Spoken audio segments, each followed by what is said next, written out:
The Swiss watch industry depends upon its manufacturers, which are defined by their blending of traditional craftsmanship with cutting-edge production technology. Yet, many people are unfamiliar with the French term maison.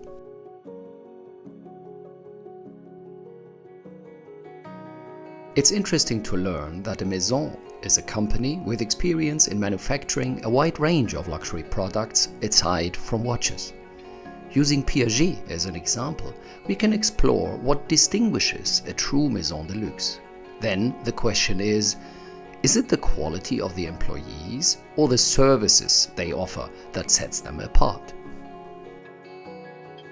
Our quest for an answer led us to the Vallée des Joues, more specifically to the quaint village of La Côte-aux-Fées, a world away from the trendy boutiques of Geneva and its surroundings.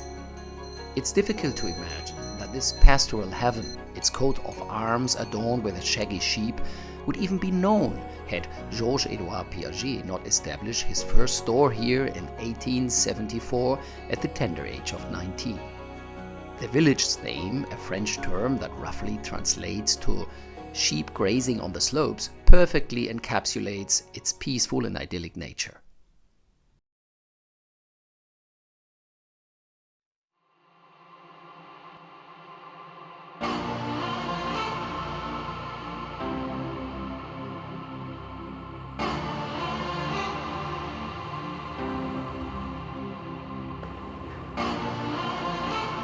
What a pleasure. Thank you so much for having us here in the manufacturer. Piaget is a name synonymous with luxury and elegance. It is a brand that has stood the test of time, remaining relevant and desirable for almost 150 years. But behind the glamour and sophistication lies the story of a man who turned his passion into a business and his business into a legacy.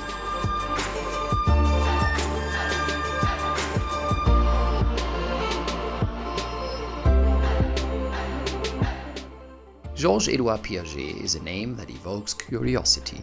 Who was he, and what was the driving force behind his manufacture? It's astounding to think that a 19-year-old, 149 years ago, could formulate a marketing philosophy that still holds significance today. Always do better than necessary. In other words, strive for excellence that surpasses what's merely adequate. To gain a deeper understanding of his remarkable story, we turn to Jean-Bernard Fourreau, who served as the head of Piaget's design department for 15 years and currently oversees the brand's history as the head of patrimony since 2021. The founder of the company was somebody very visionary for that time, with a strong entrepreneurial spirit. If we come back to the year 1874, probably you know that at that period of time, the supremacy of the watch industry was challenged by the United States, that used to have a more mass production of watches. And so he decided not to go for volume, but for quality, and to invest his talent in the development of components of high precision with the intention of thinness. And I think that's something very visionary, because it built his own company at the age of 19.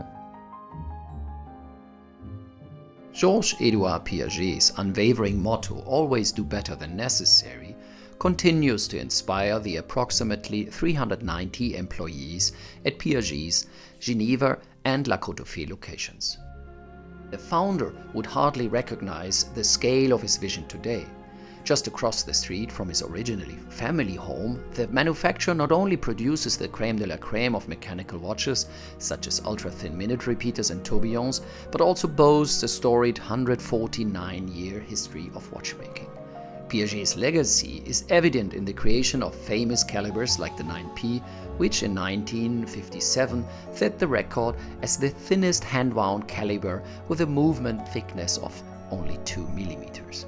60 years later, in 2018, the Altiplano Ultimate Concept automatic watch set a new world record with a collective thinness that matches that of its iconic predecessor.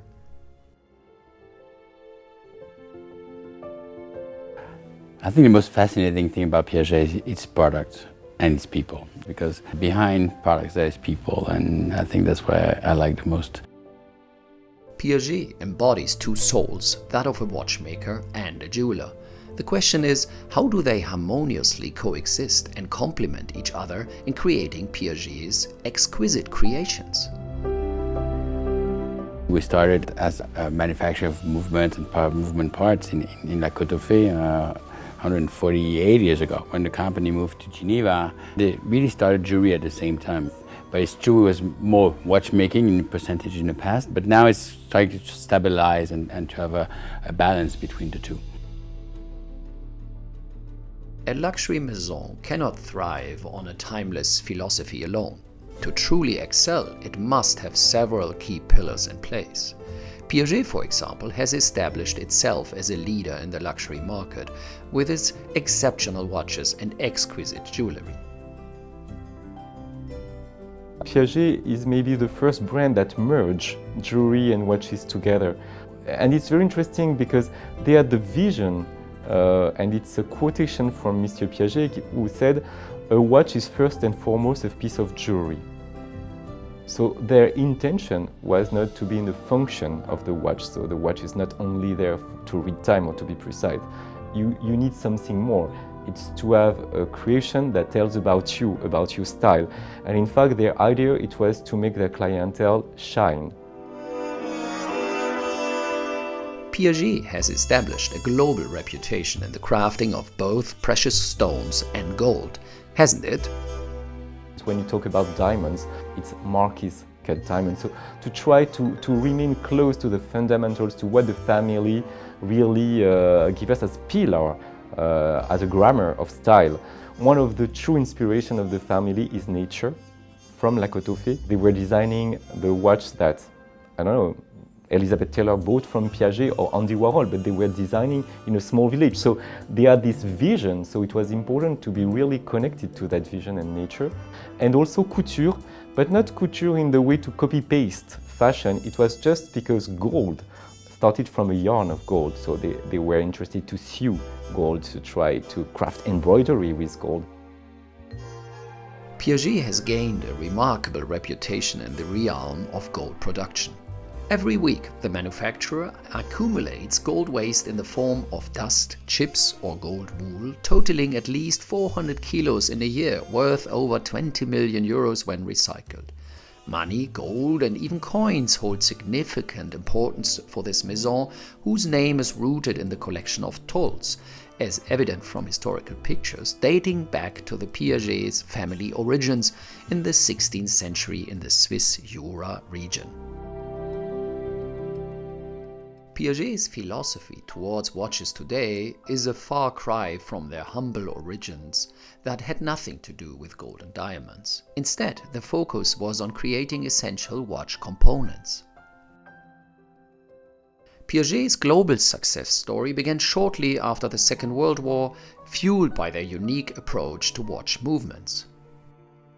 I think that Piaget has been, during a long period of time, a supplier of components and high quality and components for the industry. But they remain very humble, very discreet, without signing their watches. But they started in the 40s to do something that is very interesting. It's coin watches.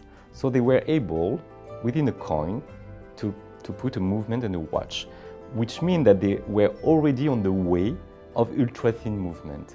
So what happened is that in 1943, they decided to register Piaget as a trademark. Before, Piaget was not a trademark.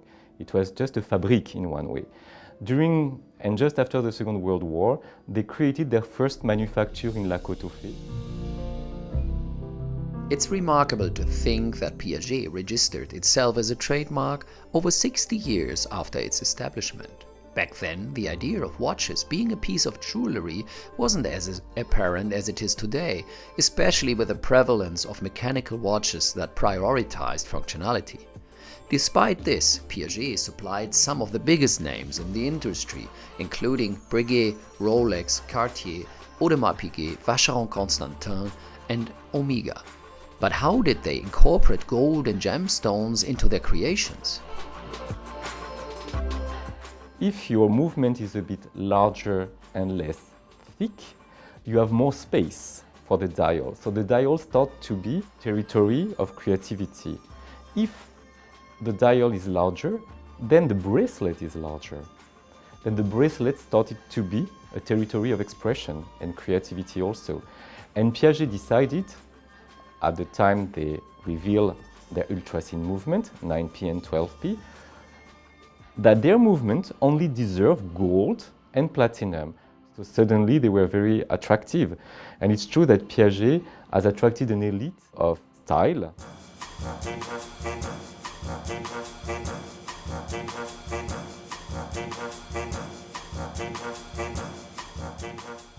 Although the jewelry from Piaget is undoubtedly awe-inspiring, as enthusiasts of Swiss watches, we can't help but wonder what they have in store for us in the watch department. That's why we sat down with Rémi Jomard, the mastermind behind Piaget's timepiece development.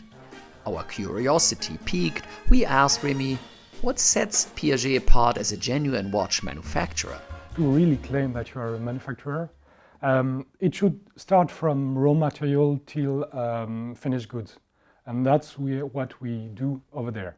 So can you explain what kind of components of a watch you really do yourself? First of all, the movement at our shop floor in La Côte-au-Fay, and then watch cases on gold or steel, and we have a specific know-how on the gold bracelets. So how many watchmakers do you employ? I would say roughly 15 watchmakers on both sites, La Côte-au-Fay and Plan-les-Ouates. So you're also a studied designer and a technician. So how does your profession as a designer help you to design movements? Here, technicity is at service of the aesthetic. So when you build an ultra-thin watch, you have huge constraints on how to put all the mechanical building blocks, but you always think you should put them there because first one, it works, second one, looks nice. Let us explore the key movements that Piaget has produced in more detail. If we examine the lineage of Piaget's current movements, we discover the hand-wound caliber 9p, which debuted in 1957 and had a movement thickness of only 2 mm, marking an unprecedented achievement. Additionally, the family tree of thin automatic movements began with the caliber 12p, another world record, in 1960. These two calibers produced improved movements, and Piaget continued to innovate after its acquisition by the Richemont Group in 1997. Perhaps the most significant breakthrough for Piaget in the 2000s was the introduction of the caliber 1200p in 2010, commemorating the 50th anniversary of the 12p caliber. This timepiece continues to be used to power Altiplano watches and set another world record for the company upon its unveiling. I think the culture of the company, the universe of its values that have been brought up by Yves Piaget in the 50s, 60s, 70s, to be very bold, extravagant and elegant at the same time, and very joyful. That's the three values that they have in common. We would call it extravagant when you have elegance and extravagance at the same time. When they felt that they had something in their hands incredible about style, they start first to be strong in advertising, and they created something that is completely, I would say, normal today, but that was really new at that time. It was galas and events for their clientele. In fact, at those galas and events, you had a mix of clients, celebrities, movie celebrities, but also from the music industry, but also, I would say, business people, and they were all mixing together and they were creating a kind of Piaget society that people wanted to belong to.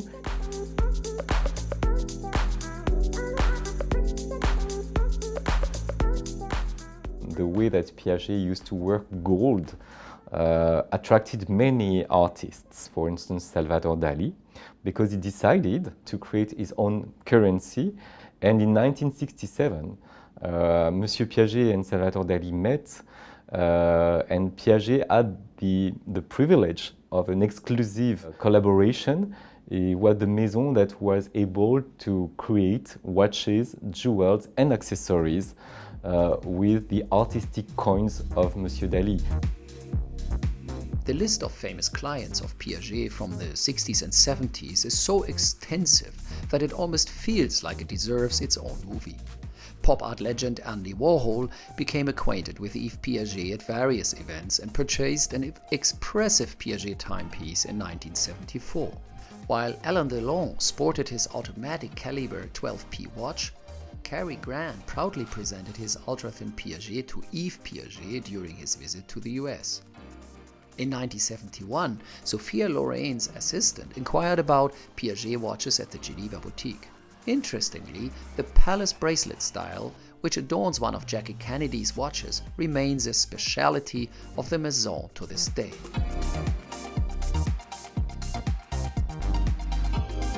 It's worth noting that the celebrities of that era weren't just paid brand ambassadors. They were genuine customers of Piaget products. The spread and the knowledge of luxury has increased. It attracts more and more people. Customers of Piaget are hedonists, that are happy for life, that are looking for pleasure and satisfaction for themselves. And there's a lot of joy of conviviality in this brand, and I think our customers are really like that. I'm sure you will see very interesting things in the future.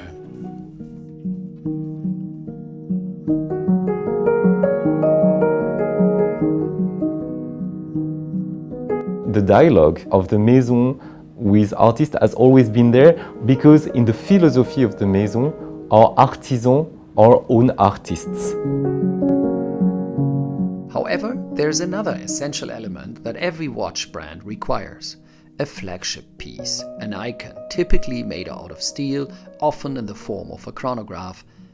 But what if a company's philosophy does not include making steel watches and is more renowned for elegant gold watches? The solution is to create an elegant sports watch. For Piaget, this was achieved through the development of the Piaget Polo.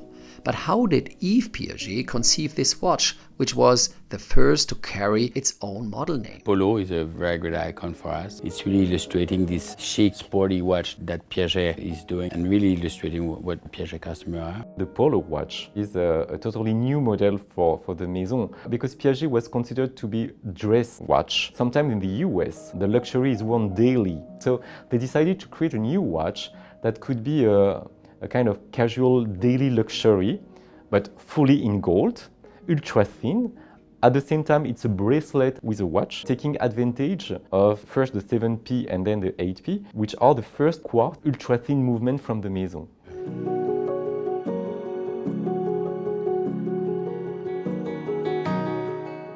Piaget has achieved a unique fusion of watchmaking, jewelry, and craftsmanship, setting itself apart from other traditional luxury brands to this day. In the 1960s, Yves Piaget believed that a watch was essentially a piece of jewelry, a notion that holds more relevance than ever in the era of smartwatches. The vision of Piaget's founder, born in 1874, with his simple phrase, "always do better than necessary," continues to inspire Piaget's CEO Benjamin Comar and his entire team.